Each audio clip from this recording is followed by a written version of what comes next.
Dear students, I am Gleam Khan, नए lecture के साथ लेक्चर नंबर 66। इस लेक्चर में 5.3 एक्सरसाइज के क्वेश्चन नंबर 4 के remaining part by win diagram जो हमने करने थे आज हम वो करेंगे और इस एक्सरसाइज को खैरबाद कहेंगे।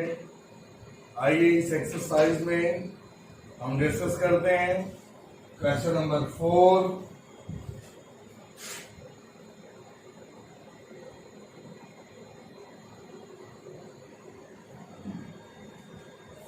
इसमें विन डायग्राम के बारे में हम थोड़ा सा पहले भी पढ़ चुके हैं। पहले हम जो है ना वो A intersection B whole complement is equal to A complement union B complement को डिस्कस करेंगे। ये भी क्वेश्चन आप पहले डिस्कस कर चुके हैं। लेफ्ट साइड हम लिखेंगे ए इंटरसेक्शन बी देंगे, ए इंटरसेक्शन बी लेकर फिर हम जो है ना वो ए इंटरसेक्शन बी का होल कॉम्प्लीमेंट लेंगे। जब ये हमारे पास आंसर आ जाएगा, लेकिन इसको हमने शो करना है इसमें विन डायग्राम के अंदर। इस विन डायग्राम में क्योंकि प्रोफेसर जॉन विन जो कि 1834 में पैदा हुआ, 1923 में मर गया, उसने सबसे पहले रेक्टेंगल को यूनिवर्सल सेट को इंट्रोड्यूस कराया था और क्लोज फिगर के लिए जो है ना क्लोज फिगर ए और बी सी डी सेट्स को उसने यूज किया था। इसके बाद हमारे पास इस फिगर के अंदर ए इंटरसेक्शन बी, हम पहले बात करेंगे ए इंटरसेक्शन बी, फिर उसके बाद उसका होल कॉम्प्लीमेंट की तरफ जाएंगे।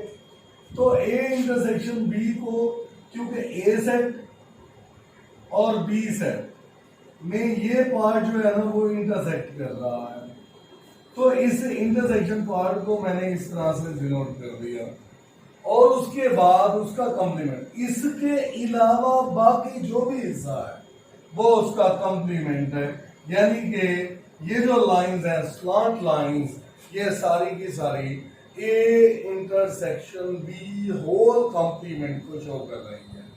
इसी तरह राइट साइड में वैसे इन सवालों को विदाउट मतलब सॉल्विंग सिर्फ और सिर्फ विन डायग्राम से सॉल्व किया जा रहा होता है और इस तरह करते हैं। तो लेकिन मैंने इसलिए साथ साथ लिखा है ताकि जो ना आप भूल ना सकें, आपको प्रॉब्लम ना रहे। बाज़ वो कुछ असातिज़ा कहते हैं नहीं जी सवाल साथ हल भी करना है और फिर विन डायग्राम भी बनाने हैं, और कुछ असातिज़ा कहते हैं सिर्फ और सिर्फ आपने डायग्राम बनाने हैं।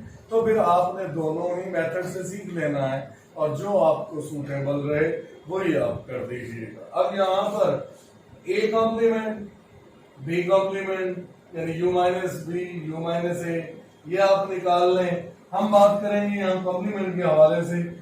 ये जो लाइंस है ए के अलावा बाकी ये जो लाइंस हैं, ए में तो ये लाइंस नहीं है ना, इसलिए ए के अलावा बाकी लाइंस किसको शो कर रही है, ए कॉम्प्लीमेंट को। और इसी तरह ये वाली लाइंस बी में नहीं है, इसका मतलब है ये लाइंस बी के कॉम्प्लीमेंट को शो कर रही है। और इंटरसेक्शन में सिर्फ ये आता है, लेकिन यूनियन के अंदर ये लाइंस भी शामिल है, ये लाइंस भी शामिल है और ये बॉक्सेस भी शामिल होंगे। हमने प्रीवियस एक क्वेश्चन जो थर्ड पार्ट हमने किया था तो उसमें सिर्फ और सिर्फ ये बताया था कि ये लाइंस हैं जो कि उसके A complement intersection B complement को शो करेंगे। लेकिन इसमें क्या है, यूनियन है, तो इसका मतलब ए कॉम्प्लीमेंट और बी कॉम्प्लीमेंट दोनों का यूनियन, यानी ये लाइंस भी आएंगी, ये लाइंस भी आएंगी और बॉक्सेस भी आएंगे, तो ये शो कर रहे हैं। लेकिन यहां पर कुछ भी नहीं लिखा हुआ जहां मैंने डॉट लगाया है, तो ये उसका इंटरसेक्शन के लेफ्ट साइड और ये राइट साइड, यहां पर ये दोनों साइड्स ही शो हो रही है। इसके अलावा बाकी हिस्सा लेफ्ट साइड और राइट साइड आपस में इक्वल है। इन डायग्राम से हम लिखेंगे figure 1 figure 2 shows left hand side is equal to right hand side. और इसी तरह हमारे पास फिफ्थ पार्ट है इसका, A minus B whole complement is equal to A complement union B.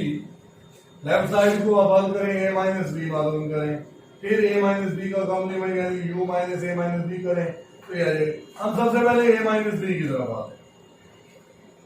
A minus B यानी ए का वो हिस्सा जो बी में मौजूद ना हो, यानी ये बी है और ये ए है, ए का ये हिस्सा जो ये लाइंस हैं, ये लाइंस शो कर रही हैं ए माइनस बी को, और इसका कॉम्प्लीमेंट यानी इन लाइंस के अलावा जो बाकी है वो सारी की सारी ए माइनस बी का होल कॉम्प्लीमेंट है। इसी तरह राइट साइड में ए कॉम्प्लीमेंट यानी यू ए माइनस ए और ए कॉम्प्लीमेंट यूनियन बी।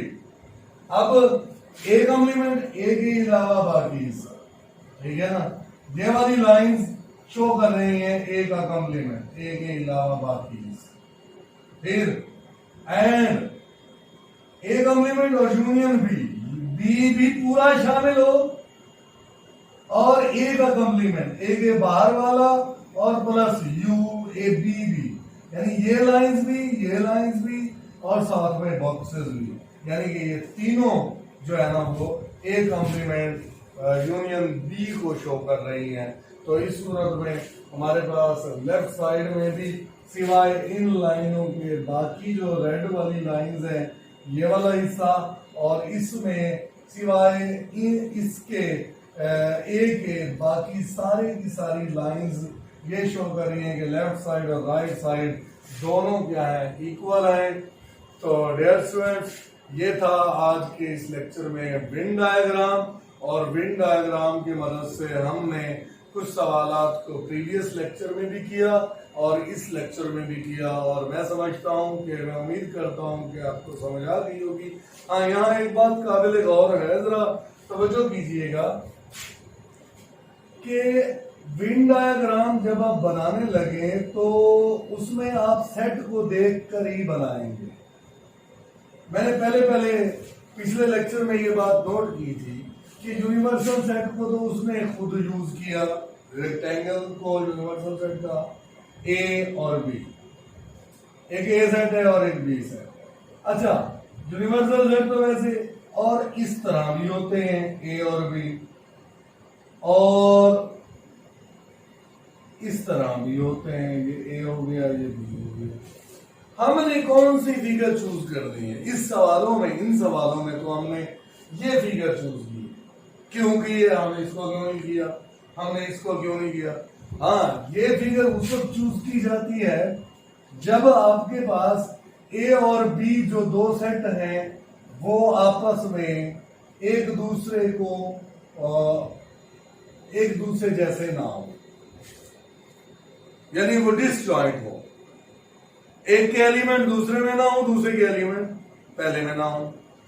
और ये वाली फिगर उस वक्त चूज की जाती है जब ए सेट 1 2 3 और बी सेट कुछ हिस्सा शरीक कर रहे हो, यानी कि ये 3 जो है ना वो ए में भी है और बी में भी है कुछ हिस्सा, यानी कि इसके एलिमेंट 1 2 है और इसके एलिमेंट 4 5, और यहाँ पर 3 जो है ना इनका दोनों का कॉमन है।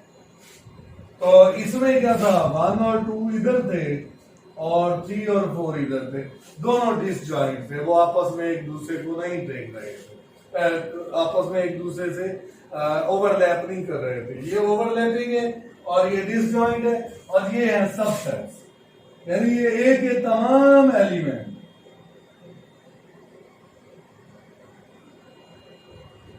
बी के अंदर मौजूद है। ये 1 2 इसमें, 3 4 5 इसमें, 3 4 इसमें हो गया, मतलब कि ए के सारे एलिमेंट बी के अंदर मौजूद है, तो वो सबसेट। लेकिन यहां पर इन सवालों में इधर हम देखते हैं क्वेश्चन नंबर 4 में यूनिवर्सल सेट तो दिया गया है, मगर ए और बी दोनों सेट एक दूसरे के अंदर कुछ हिस्सा शरीक कर रहे हैं।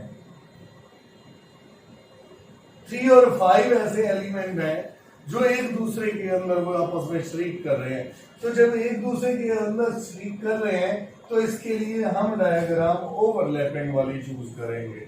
अगर वो दो सेट ए और बी एक दूसरे के अंदर हिस्सा शरीक ना कर रहे हो, वो अलग अलग हों, तो डिसजॉइंट होंगे, फिर हम ये डायग्राम हम चूज करेंगे। अगर वो हिस्सा शरीक कर रहे हो तो फिर ये डायग्राम चूज करें, अगर ये एक सेट दूसरे का सब सेट हो फिर हम ये डायग्राम चूज करेंगे। तो डियर स्टूडेंट्स, हमें सिर्फ ये देखना होगा कि किसी भी क्वेश्चन में डायग्राम बनाने से पहले उसके ए और बी सेट जो है वो क्या एक दूसरे से डिसजॉइंट है, ओवरलैप कर रहे हैं या एक दूसरे के सबसेट है। तो इंशाअल्लाह मुझे उम्मीद है कि आपको इन बातों में ये बातें क्लियर हो गई होंगी। इंशाअल्लाह हम फिर मिलेंगे नए लेक्चर में। अगर आप न्यू स्टूडेंट हैं तो इस चैनल को सब्सक्राइब कीजिएगा और साथ में बेल आइकन पर क्लिक करके आप जो है ना वो अपना न्यू से न्यू वीडियोस आपको मिलती रहें। Thank you very much. अल्लाह हाफिज़।